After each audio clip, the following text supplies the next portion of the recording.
continuación, en este video vamos a ver cómo podemos renombrar cada uno de los puntos o zonas de forma manual desde el panel principal, desde el teclado, sin necesidad de utilizar el software. Esto se hace con instalaciones que son sencillas, que no requieren de mucho cableado ni muchos dispositivos, y es una salida fácil cuando tenemos esta situación.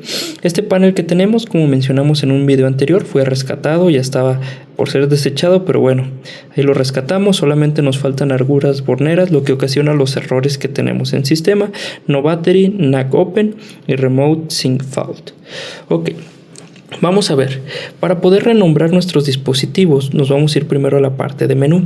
En la parte de menú vamos a seleccionar la opción 2 y vamos a ingresar la contraseña, que por default es 8 ceros. Una vez que ingresamos nuestra contraseña, vamos a ir a Point Program para programar cada uno de los puntos. En mi caso, como tengo instalado solo 4 estaciones manuales, vamos a seleccionar la parte de módulos, ya que si selecciono uno no me va a detectar ningún detector, digamos, que esté instalado. Entonces las estaciones manuales, recordemos que son detectadas como módulos.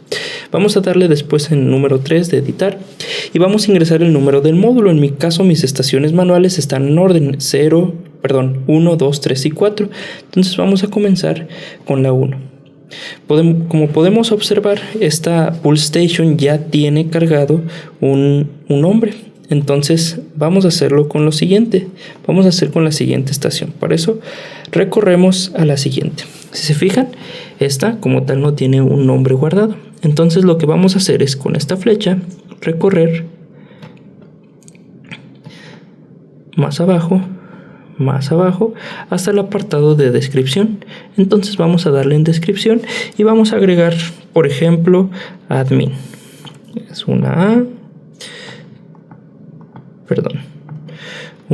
recorremos, ahora seleccionamos una D, ya me pasé, otra vez me pasé, ahí está, add, una M,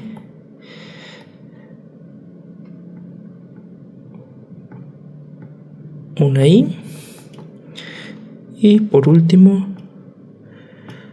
una N. Una vez que hacemos esto, ya se queda guardado. Entonces podemos simplemente darle donde dice Enter y ahora se queda guardado esa parte del nombre.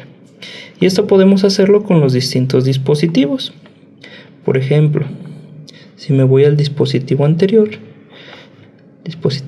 tenía un nombre de jalón de entrada, este de admin, y bueno, hay 2 dispositivos con los cuales no tengo nombre, aunque ahí me muestra sus direcciones. Y así es como podemos renombrar un dispositivo desde el panel frontal de nuestro teclado de un panel Fire